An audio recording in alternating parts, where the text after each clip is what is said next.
ang ating cobblestone halos kalahati na po, no? Meron kasing uwang sa gitna.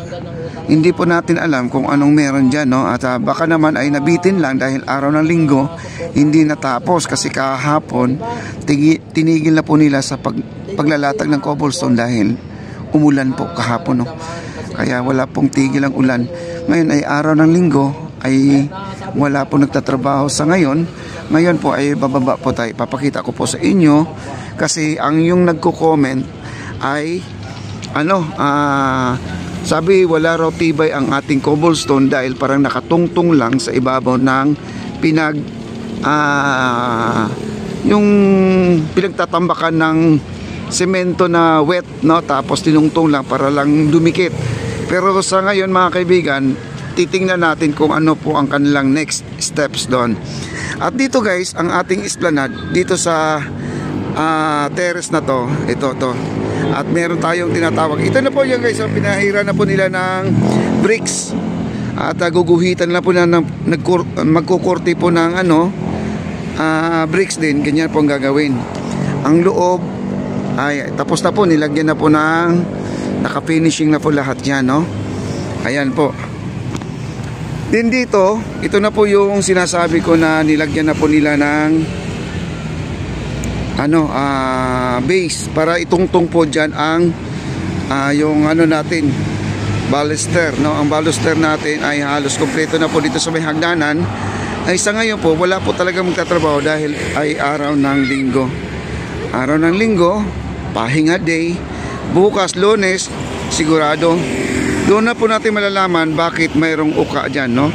Siguro lang naman ay hindi po sila nakapagtrabaho ngayon dahil araw ng linggo. Ayan, puntahan po natin doon sa baba kasi ipapakita ko po sa inyo yung nabuhusan na. Kasi mahirap kasi pag wala pong buhos dyan guys. Ay, tayo na po ay bababa guys, ha. Ayan, baba po tayo. Ang ganda na talaga guys, oh. Ngayon lang ang ating hagdanan to ay medyo, ang sabi daw, masikip, no? Parang kumipot. Pero ganun talaga ang layout niya kasi ang baluster natin ay makapal. Makapal ang ating baluster, kaya kailangan po natin na magiging ganito, parang sumikip. Pero okay lang guys, alam nyo ang quality nito napakatibay talaga. Napakatibay ang quality nito. Grabe. Ayun, kita nyo.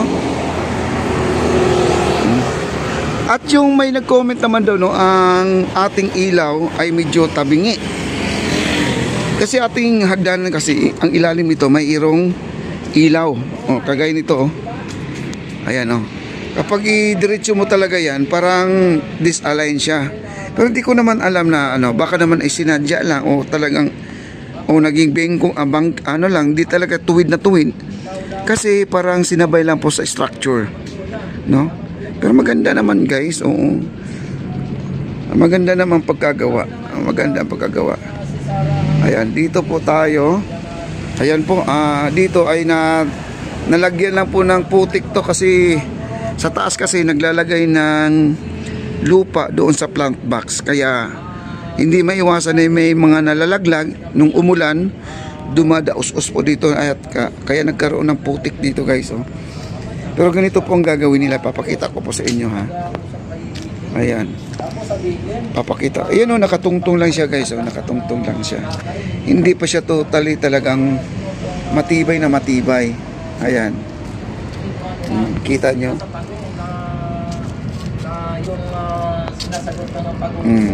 Parang uka-uka lang siya, di pa siya talaga nakafix. Kaya nung may gumagawa dito, nilagyan po nila ng harang. Ayan, ito na po yan guys, oh. Ito na po yung ginagawa nila, oh. Ayan. Ayan po, mayroon na pong palaman sa gitna. Kaya magiging matibay na po talaga siya. Mahinahon lang, dahan-dahan lang. Di ba? Ang ganda-ganda na, oh. Dahan-dahan ng pagkakasakay. And idol Rising Vlog, hindi kami kalang shout out. Ayan guys, di ba? Ang ganda naman pala kapag nag-ayos na. At dito guys, di ko lang alam kung ay magkakaroon din ng hagdanan pa dito kasi mataas po ito. Hindi po natin mababa po dito sa baba, no? Kasi ito ay ayusin, lagyan ng tanim itong gilid na to, tapos opisina mangyayari dyan.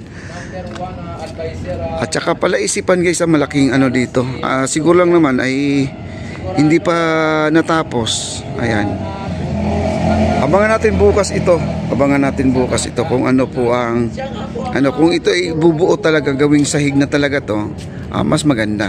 Kasi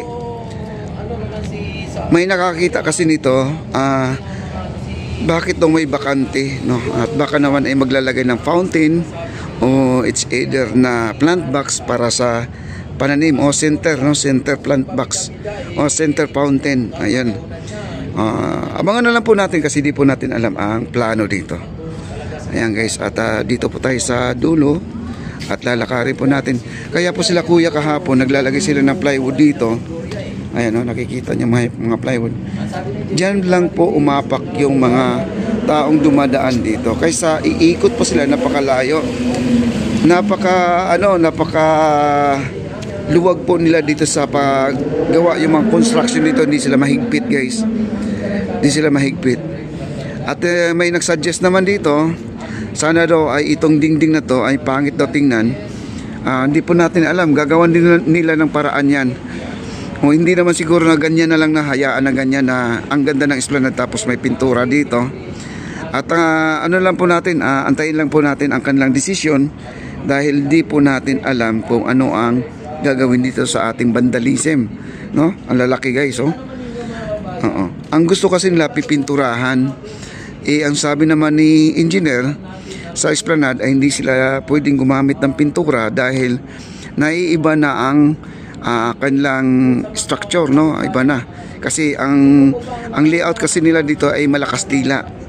Pero ito naman ay part ng ano to, Intramuros Bridge, itong may mga vandalism. Siguro naman pwede siguro itong pinturahan kasi modern na modern, di ba? Yan. Ang sagwa guys, no? Ayan. Tis, ganda lang po tayo dyan.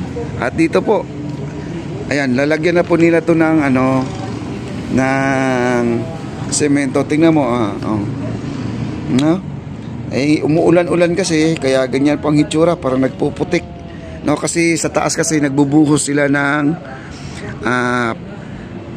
lupa para doon sa plant box, na pinakamalaking plant box po dito yan guys, yung binubuhusan nila ngayon dyan.